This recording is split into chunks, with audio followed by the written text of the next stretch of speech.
Start किया हुआ था हमारा IFRS 15 revenue from contract with customers. इसमें कस्टमर के साथ एंटिटी कॉन्ट्रैक्ट करती है, कोई ऑब्लिगेशन डिसाइड किया जाता है और उसके बाद उस कॉन्ट्रैक्ट की परफॉर्मेंस की जाती है, उसके बदले में कंसीडरेशन रिसीव की जाती है। ठीक है, और जैसे आपको कंसीडरेशन मिल जाए आप उसको क्या कर सकते हैं, रिकॉर्ड कर सकते हैं। इस सिलसिले में हम लोगों ने देखा था कि रेवेन्यू को रिकॉर्ड करने के लिए हमारे पास 5 स्टेप्स हैं, 5 हमारे पास क्राइटेरियाज़ हैं, जिनको हम कहते हैं कि जनाब आइडेंटिफाई कॉन्ट्रैक्ट विद कस्टमर। सबसे पहले आपने आइडेंटिफाई करना है कि कौन सी नेचर का कॉन्ट्रैक्ट है, सर्विसेज का कॉन्ट्रैक्ट है या गुड्स का कॉन्ट्रैक्ट है। उसके बाद हमने देखना है identify separate obligation to perform, कि उस कॉन्ट्रैक्ट में कितने ऑब्लिगेशंस हैं, मतलब कितने काम हमने करने हैं। सेपरेट डिफरेंट हैं, एक से ज़्यादा ऑब्लिगेशन भी एक कॉन्ट्रैक्ट में हो सकते हैं।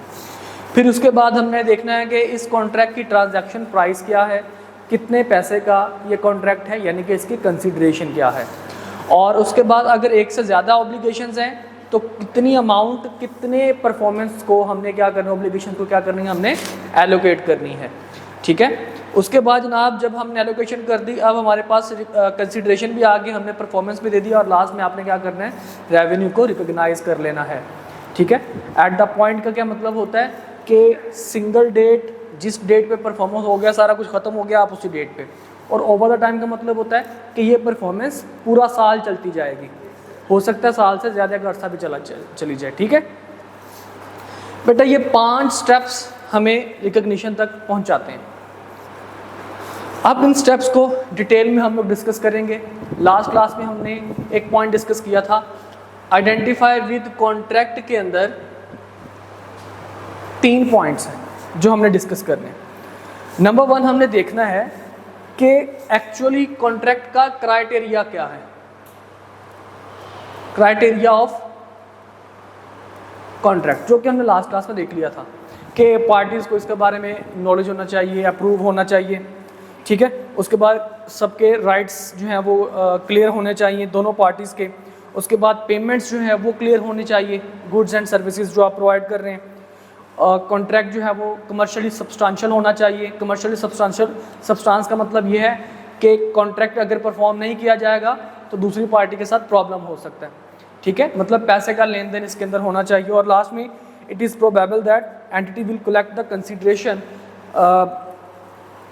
Considering only the customers ability and intention to pay, कि हम रेवेन्यू कब, कॉन्ट्रैक्ट को हम कब कंसीडर करेंगे कि जो हमारा कस्टमर है वो कैपेबल भी है ऑब्लिगेशन को परफॉर्म करने के लिए या कंसीडरेशन को पे करने के लिए, और वो विलिंग भी है पे करने के लिए।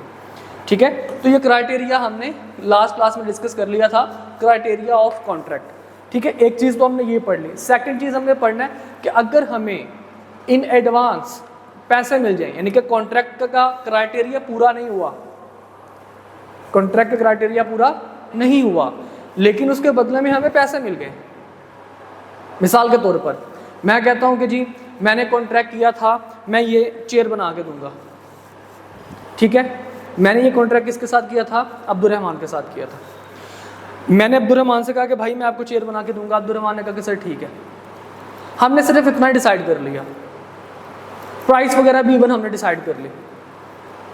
ठीक है, लेकिन एक दूसरे के राइट्स क्या हैं वो हमने डिसाइड नहीं किया, किस टाइम पे देनी है ये मैंने डिसाइड नहीं किया। मैंने कहा ठीक है भाई मैं तुम्हें 10 चेयर्स बना दूंगा 1000 रुपये पर पीस के हिसाब से। इसने कहा सर ठीक है, ये 10,000 रुपये पकड़े, मुझे 10 चेयर दे दीजिएगा। अब इसका मतलब क्या हुआ, अब यहाँ पे राइट्स एंड ड्यूटीज़ हमने जो है वो क्लियर नहीं किए। जब राइट्स एंड ड्यूटीज़ हमारे क्लियर नहीं हुए, कॉन्ट्रैक्ट तो हमारा हुआ है, क्राइटेरिया फुलफिल नहीं हुआ, वो जो हमने 7-8.5 हमने पॉइंट पढ़े थे उनमें वो सारे के सारे सेटिस्फाई नहीं हो रहे, लेकिन हमें पेमेंट मिल गई है एडवांस में। पेमेंट हमें कब मिल गई है, एडवांस में मिल गई है।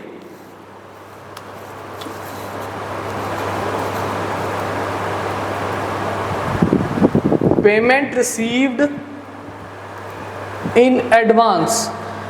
सही तभी होता है जब हमने उनसे खुद बात हो गया, तभी तो होता है कि उसकी शॉप में होगा पड़ी नहीं उधर और हम उसको कहेंगे हमें पॉसिबिलिटी है, कुछ भी है, कुछ भी है। मतलब कॉन्ट्रैक्ट का अगर कोई भी एक भी आपके पास कोई क्राइटेरिया फुलफिल नहीं हो रहा तो उस सिचुएशन में देखना पड़ेगा। और हमें पेमेंट क्या मिल चुकी है, हमें पेमेंट एडवांस में मिल चुकी है।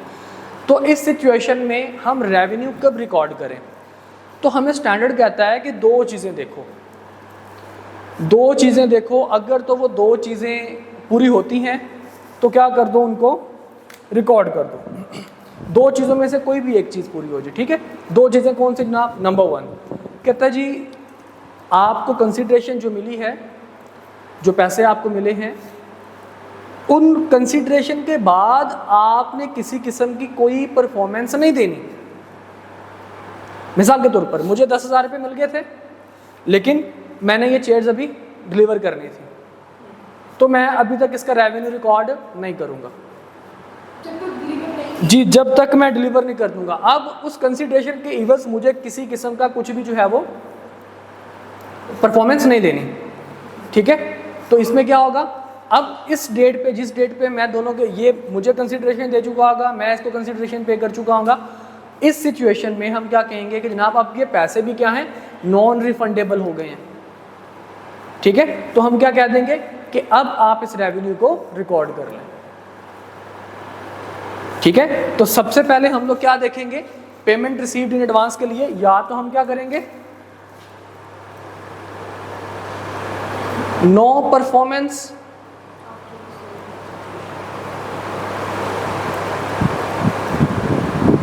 To be made after consideration and amount is non refundable.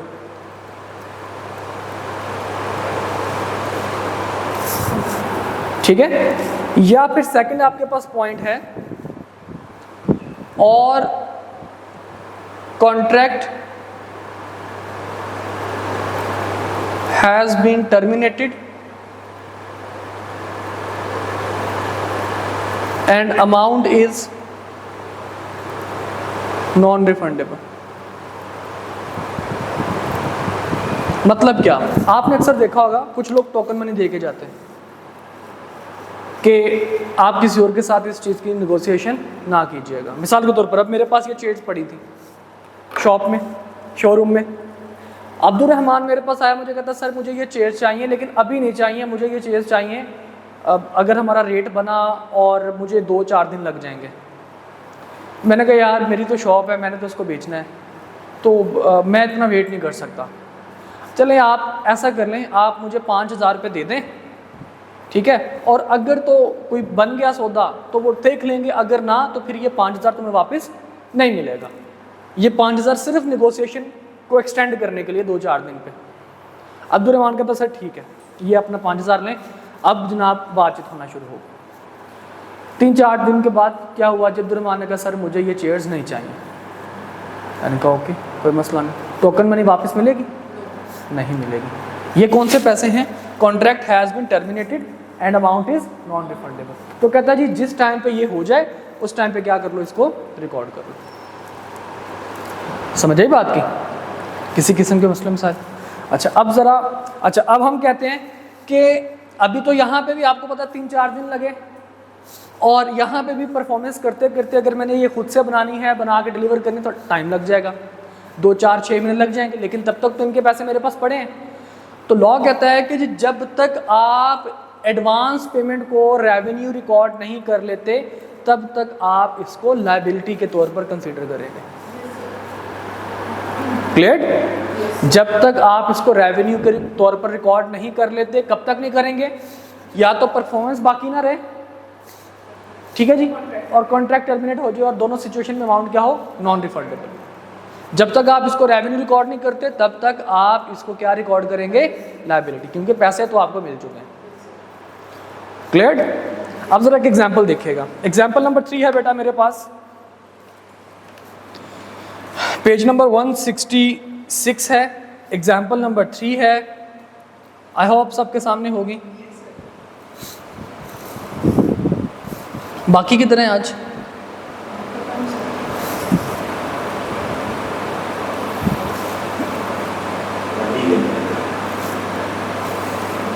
किधर गए हैं? अच्छा अभी वैसे बनता नहीं है जितनी गर्मी है ना। आगे जी, तो एग्जाम्पल नंबर 3 बेटा आई होप सबके सामने मौजूद होगी, पेज नंबर 166। कहता जी mister Awais agreed on March 1, 2017 to sell 5 cutting machines to Axiom enterprises. Contract कब हुआ? 1 मार्च 2017 को। बेटा इस तरह के क्वेश्चंस को ना आप अंडरलाइन कर लिया करें, पेपर में भी आपने ऐसे कर लेना लेड पेंसिल के साथ, ठीक है। और जब आपके पास टेस्ट आए तब भी आपने ऐसे कर, ताकि आपके माइंड में कॉन्ट्रैक्ट की डेट क्या है और मुझे कब कब रिकॉर्डिंग करनी है। इसमें जस्ट वो रिकॉर्डिंग ही पूछता होता है नॉर्मली, उसके अलावा भी क्वेश्चन पूछता है, लेकिन फिलहाल रिकॉर्डिंग के क्वेश्चन हम लोग बात कर रहे हैं। तो 1 मार्च 2017 को क्या हुआ? एक कॉन्ट्रैक्ट हुआ कि 5 मशीनें जो हैं वो बेची जाएंगी। Due to some deficiency in drafting the agreement each parties right can not be identified. ले जनाब, इसने भी वही बात कर दी कि पार्टी के जो राइट्स हैं वो आइडेंटिफाई नहीं किए गए। तो इसका मतलब क्या हुआ? क्राइटेरिया मीट नहीं करेगा। जब क्राइटेरिया मीट नहीं करेगा तो फिर पेमेंट देखते हैं इन एडवांस हुई है कि नहीं। कहते जी on March 31, 2017 mister Awais delivered the goods and these were accepted by Axiom enterprises. लेकिन जनाब एक बंदे ने क्या कर दी? अपनी परफॉर्मेंस दे दी। कब दे दी परफॉर्मेंस? 31 मार्च 2017 को, ठीक है। किसने परफॉर्मेंस दी? अवैस ने। अभी दूसरे बंदे की परफॉर्मेंस बाकी है। तो कहते हैं जनाब आपके पास after 10 days of the delivery in explanation April 10, 2017 Axiom enterprises made the full payment and the payment is non refundable. Axiom ने कब पेमेंट की? 10 अप्रैल 2017 को। अब ज़रा मुझे आप लोग बताइए, प्लीज़ देखिएगा, आप लोग मुझे बताइए कि उसको रेवेन्यू कब रिकॉर्ड करना चाहिए? कॉन्ट्रैक्ट की डेट पे, उसकी परफॉर्मेंस की डेट पे, या जब दोनों के दोनों परफॉर्मेंस होगी तब?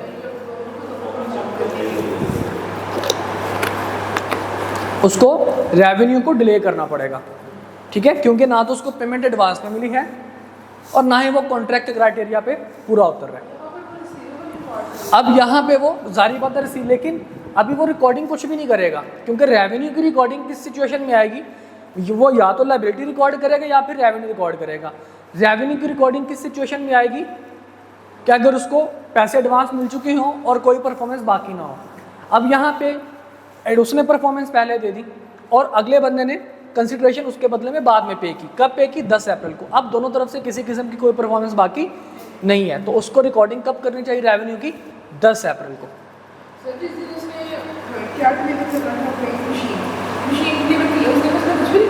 उस दिन उसने कुछ भी रिकॉर्ड नहीं किया, उसने रेवेन्यू रिकॉर्ड नहीं करना, उसने रिसीवेबल रिकॉर्ड नहीं करेगा। वो जस्ट हम रेवेन्यू की बात करें ना, इसकी देखें when should Awais record the revenue, ठीक है, रिक्वायरमेंट उसकी भी है। देखिए जी, कहता जी इसका सोल्यूशन देख लीजिए बेटा, अपनी वर्डिंग में आपने देना होता है। Mister Awais can not identify each parties right, so revenue recognition should be delayed until the entities, यानी कि Awais performance is complete and substantially all of the consideration in the arrangement has been collected and is non refundable, मतलब no performance to be made, ठीक है। therefore Mr. Awas should record the revenue on April 10, 2017 as it is the date on which performance is complete and non refundable payment is received. cleared? समझ आ गई बात की? अच्छा, let's suppose जब मैंने ये चेयर्स बेची, अब्दुल रहमान ने मुझे पैसे दिए और मुझे कहता सर, और कॉन्ट्रैक्ट में ये हुआ था कि 10 दिन के लिए मैं देखूंगा, अगर कोई डिफेक्ट निकला तो मैं पैसे वापस ले जाऊंगा। तो क्या मुझे इन 10 दिनों में रेवेन्यू रिकॉर्ड कर लेना चाहिए? नहीं, जब तक ये नॉन रिफंडेबल नहीं हो जाता तब तक मुझे रिकॉर्ड नहीं करना चाहिए। अच्छा जी, तीसरी चीज़, इज इट ओके बेटा? तीसरी चीज़ जो कॉन्ट्रैक्ट के सिलसिले में हमने देखनी है, पेमेंट रिसीव्ड इन एडवांस। सबसे पहले देखेंगे क्राइटेरिया मीट हो रहा है तो ठीक, नहीं हो रहा तो फिर पेमेंट रिसीव्ड इन एडवांस की हम लोग बात कर लेंगे। तीसरी चीज़ है जनाब कॉम्बिनेशन ऑफ कॉन्ट्रैक्ट।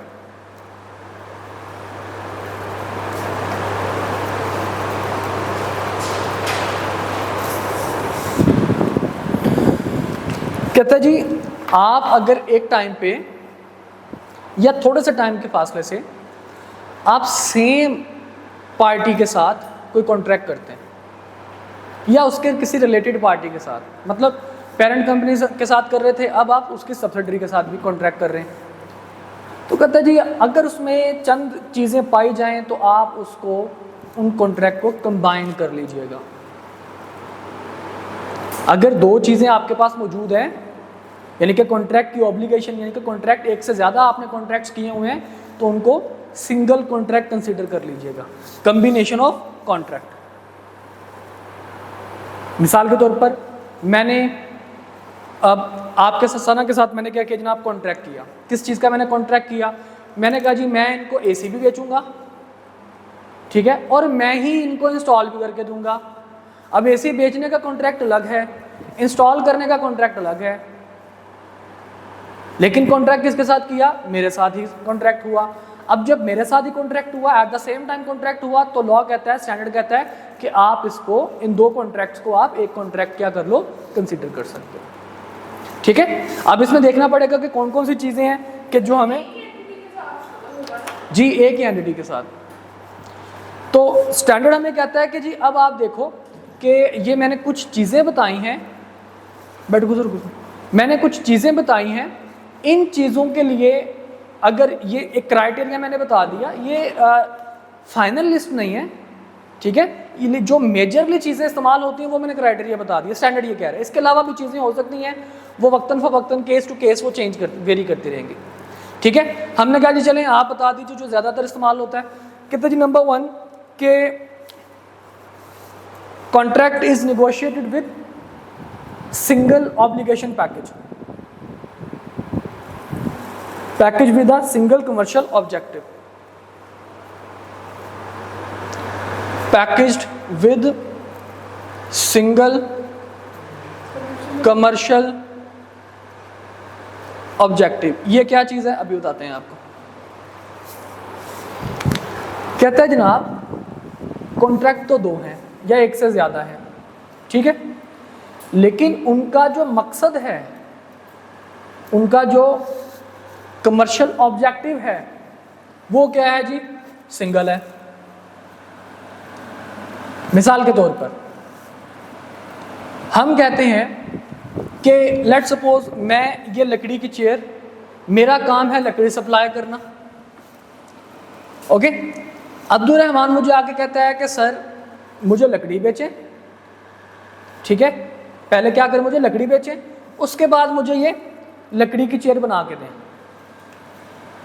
लकड़ी भी मैं आपसे खरीदूंगा और लकड़ी की चेयर भी आपसे बनवा लूंगा। अब इसका मतलब क्या हुआ कि ऑब्जेक्टिव हकीकत में क्या है? लकड़ी की चेयर बनवाना, उसी के लकड़ी परचेज की जा रही है, क्योंकि लकड़ी के साथ ही ये चेयर बनेगी ना। तो यहाँ पे हमारा ऑब्जेक्टिव क्या है? कमर्शियल ऑब्जेक्टिव क्या है हमारा? सिंगल है, package with single commercial objective. अब इसमें मैं क्या कर सकता हूँ? मैं कह दूंगा कि ठीक है भाई, जिसमें महारत हासिल है मुझे, जो मेरे जैसा कोई नहीं करता, उसमें मैं प्राइस थोड़ी सी ज़्यादा रख दूंगा। मैं कहूँगा चलो लकड़ी तुम्हें सस्ती बेचता हूँ, चेयर तुम्हें महंगी बेचता हूँ थोड़ी सी। समझ आई बात की?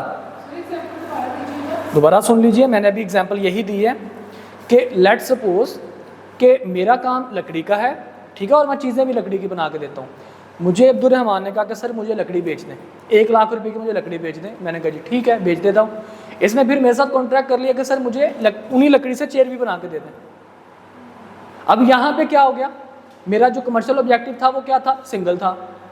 कैसे सिंगल था? मेन मकसद क्या था? लकड़ी की चेयर बनाना, ठीक है, उसके लिए ही लकड़ी परचेज की गई और कॉन्ट्रैक्ट कर लिया कि उसी से क्या किया जाए? चेयर बनाई जाए, ठीक है। तो अब स्टैंडर्ड कहता है कि आप इसको क्या कर लो? कंबाइन कर लो, इन दो कॉन्ट्रैक्ट्स को क्या कर लो? आपस में कंबाइन कर लो, इनका रेवेन्यू इकट्ठा लिख लो।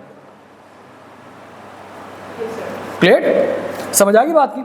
सेकंड नंबर पे कहता है जनाब आपके पास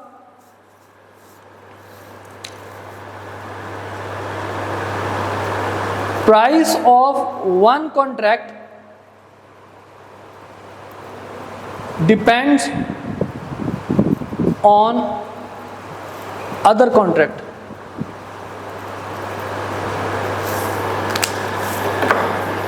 आपको अब लेट सपोज हायर से हमने एसी जब परचेज किए, हमने हायर से कहा कि भाई यार ये बड़े महंगे आपने एसी हमें दिए।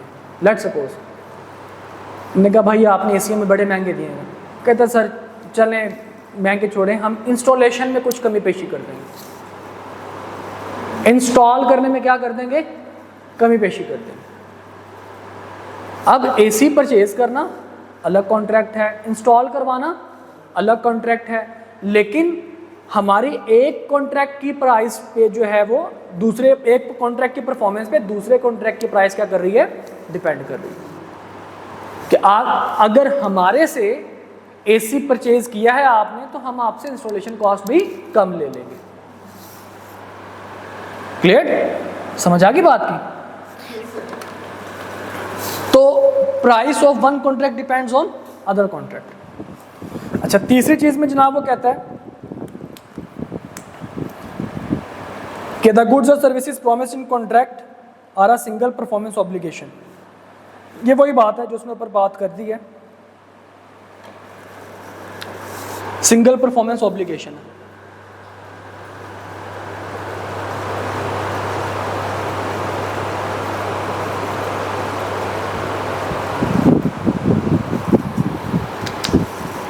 वो कहता है जनाब आपके पास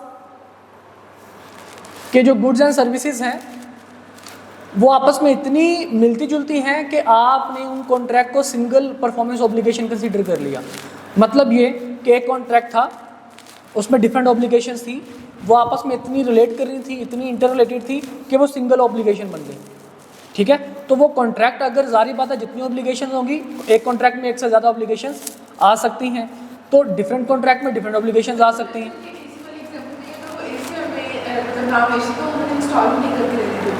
नहीं, ऐसा नहीं इंस्टॉल करके देने थे। क्यों नहीं करके देने थे? उनका इंस्टॉल करने का अलग से डिपार्टमेंट है, इंस्टॉलेशन वाला। ठीक है, मतलब सेपरेशन जहाँ पे ये वो चीज़ है कि कमर्शियल ऑब्जेक्टिव सिंगल है, सिंगल कमर्शियल ऑब्जेक्टिव है। ठीक है, जो कॉन्ट्रैक्ट किया, कॉन्ट्रैक्ट का मकसद जो है वो काम करना एक ही है, वो सारा कुछ। फिर इसका मतलब है कि एक कॉन्ट्रैक्ट की परफॉर्मेंस दूसरे कॉन्ट्रैक्ट की प्राइस को इफेक्ट करती है। ठीक है, इसका ये मतलब है कि आपके पास एक से ज़्यादा कॉन्ट्रैक्ट्स में डिफरेंट ऑब्लिगेशंस होंगी, लेकिन वो ऑब्लिगेशंस मिलती जुलती हैं, तो हम उनको क्या मान लेंगे? सिंगल ऑब्लिगेशन मान लेंगे। ठीक है, मिसाल के तौर पर मैं कहता हूँ कि जी आपने हमें कुछ ब्लू चेयर्स देनी है, कुछ आपने हमें ग्रे चेयर्स देनी है। ब्लू चेयर्स और ग्रे चेयर्स, इनका रेट डिफरेंट होगा तो इनका कॉन्ट्रैक्ट भी डिफरेंट हो जाएगा, लेकिन क्योंकि ये आपस में मिलती जुलती हैं, इतना सिर्फ कलर का ही फर्क है, तो हम क्या कहेंगे? ये हकीकत में हमारे पास क्या है जी? Single performance obligation. इसमें सिर्फ हमें चेयर्स ही बेचनी है। ओके, तो सिंगल परफॉर्मेंस ऑब्लिगेशन हो जाएगा। इसको हम लोग क्या कह देंगे? इस तरह के कॉन्ट्रैक्ट्स को भी आप क्या कर सकते हैं? कंबाइन कर सकते हैं। Got it? समझ आ गई बात की? अब तीनों का फर्क समझ आ गया ना बेटा? अच्छा, अब जनाब हम कहते हैं कि जी आपने कॉन्ट्रैक्ट को सबसे पहले कॉन्ट्रैक्ट का क्राइटेरिया मीट करवाना है, उसके बाद पेमेंट अगर होगी है तो रेवेन्यू किस सिचुएशन में रिकॉर्ड करना है, और उसके बाद कॉम्बिनेशन ऑफ कॉन्ट्रैक्ट, यानी कि कॉन्ट्रैक्ट को कब आप कंबाइन कर सकते हैं डिफरेंट कॉन्ट्रैक्ट्स को। अब एग्जांपल देखिएगा, एग्जांपल नंबर 4 आदिल लिमिटेड की एग्जांपल मैं कर रहा हूँ। इसमें कहता है जनाब Adil limited entered into 2 separate agreement with customer X. 2 अलग एग्रीमेंट है जनाब। Agreement number 1, deliver 10,000 bricks for ₹1 lakh, 10,000 ईंटें जनाब उसने बेचनी है। और agreement 2, build a boundary wall for 20,000, और उन ईंटों से क्या करना है? एक बाउंड्री वॉल बना देनी है। अब ये 2 एग्रीमेंट से कहते हैं should the above agreement B combined. हाँ जी, किस सिचुएशन में? हमने कहा जनाब बात यह है कि मेन मकसद क्या था? वॉल बनवाना, उसके लिए ही ब्रिक्स चाहिए थी। तो जिस बंदे से एग्रीमेंट किया कि जनाब तुम ब्रिक्स, तो उसी को कह रहे हैं हम क्या करें वो वॉल भी हमें बना के दें। तो मेन मकसद हमारा क्या था? कमर्शियल ऑब्जेक्टिव क्या था हमारा? वॉल बनाना। तो उसके लिए हमने 2 एग्रीमेंट कर लिए थे। तो ये किस में आएगा? Package with single commercial objective. तो इस वजह से हमें क्या करना पड़ेगा? इसको कंबाइन कर लेना चाहिए। क्लियर? तो देखिए जनाब, the 2 agreement should be combined and considered as a 1 agreement because contracts are negotiated with a single commercial objective of building a wall. The price of 2 agreements is interdependent. Adil Limited is probably charging higher price for bricks to compensate for the discount price for building the wall. हाँ जी भाई साहब, यहाँ तक के मसले मसाइल।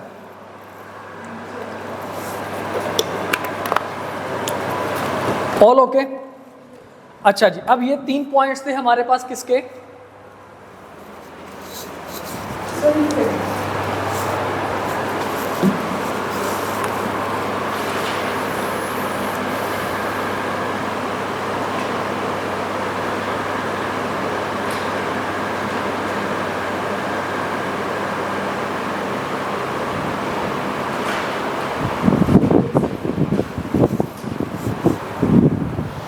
ये 3 points हैं हमारे आइडेंटिफाई कॉन्ट्रैक्ट विद कस्टमर्स के अंदर, कि कॉन्ट्रैक्ट करते हुए आप इन चीज़ों का ख्याल रखेंगे। ठीक है, अब हमारे पास आगे जो परफॉर्मेंस ऑब्लिगेशन है उसके लिए भी हमारे पास तकरीबन कोई 3 पॉइंट्स हैं।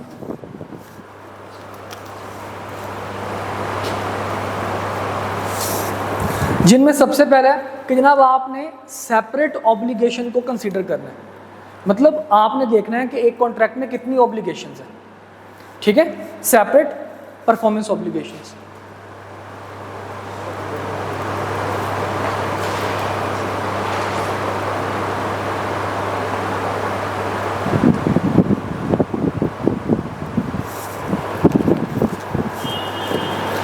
हमने कहा भाई एक कॉन्ट्रैक्ट में सेपरेट परफॉर्मेंस ऑब्लिगेशन कैसे पता चलेगी? उसने कहा जी 2 क्राइटेरिया हैं, सिर्फ और सिर्फ 2 चीज़ें हैं, आपको इनसे पता चल जाएगा कि जनाब ये सेपरेट ऑब्लिगेशन है। दोनों में से कोई एक भी आप देख लीजिए। ठीक है, तो जनाब वो आपके पास कहता है जी number 1, goods and services are distinct.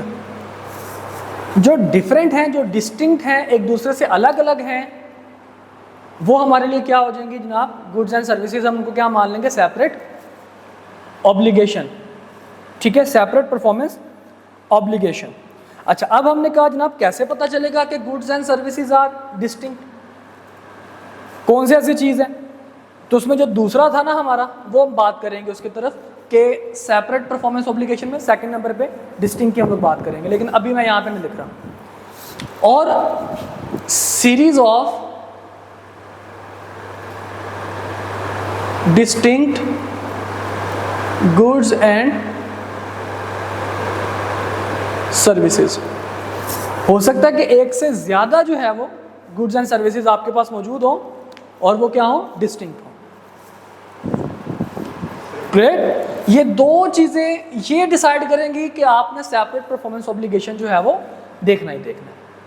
अब ये 2 चीज़ों के लिए कुछ उसने एग्जाम्पलीफाई चीज़ें की हैं कि जनाब ये है goods and services are distinct. मतलब ये है कि जो आपके पास एक चीज़ है, फॉर एग्जांपल ये एक चेयर है, ठीक है, कितनी मैंने चेयर्स देनी है जनाब, ये मेरे पास आ जाएगी, आपके पास एक गुड एंड सर्विसेज आ जाएगी जो कि डिस्टिंक्ट होंगी आपस में, कि मैंने ये चेयर भी बना के देनी है, ठीक है, और उसके बाद मैंने चेयर्स पहुंचानी भी हैं। अब ये चेयर्स बना के देना ये हकीकत में क्या है? एक अलग चीज़ है, एक अलग से ऑब्लिगेशन है, और उसके बाद चेयर्स पहुंचाना ये अलग से ऑब्लिगेशन है। ठीक है, अब यहाँ पे क्या जी गुड्स एंड सर्विसेज हमारे पास क्या है? डिस्टिंक्ट है। 2 ऑब्लिगेशंस मेरे पास आ गए। अब सीरीज का मतलब ये है कि इसमें आपके पास प्रॉपरली एक बाकायदा क्लास ऑफ कॉन्ट्रैक्ट अपना ऑब्लिगेशंस हैं, ठीक है, और वो आपस में क्या है? डिस्टिंक्ट है, कि जनाब मैंने ये चेयर्स बना के दिए जाने और उनको डिलीवर करते जाने, चेयर्स बनाए जाने हैं और उनको डिलीवर करते जाने। सिर्फ इसमें एक कॉन्ट्रैक्ट नहीं बल्कि सीरीज ऑफ कॉन्ट्रैक्ट है। क्लियर? अच्छा, अब जनाब ये 2 चीज़ों के लिए हमने कहा जनाब कि इनके लिए कुछ जैसे हमने पिछले उसमें पढ़ा था कि कुछ सिचुएशंस ऐसी होती हैं कि जिसमें हमें पता चल जाता है कि जनाब सेपरेट परफॉर्मेंस हो रही है कि नहीं हो रही।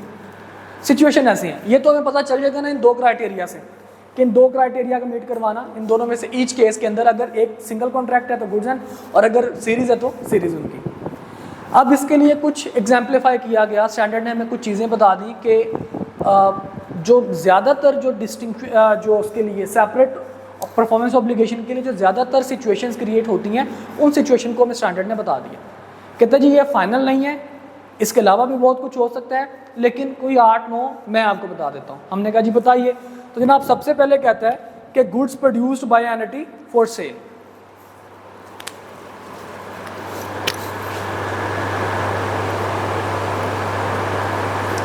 Goods produced for sale,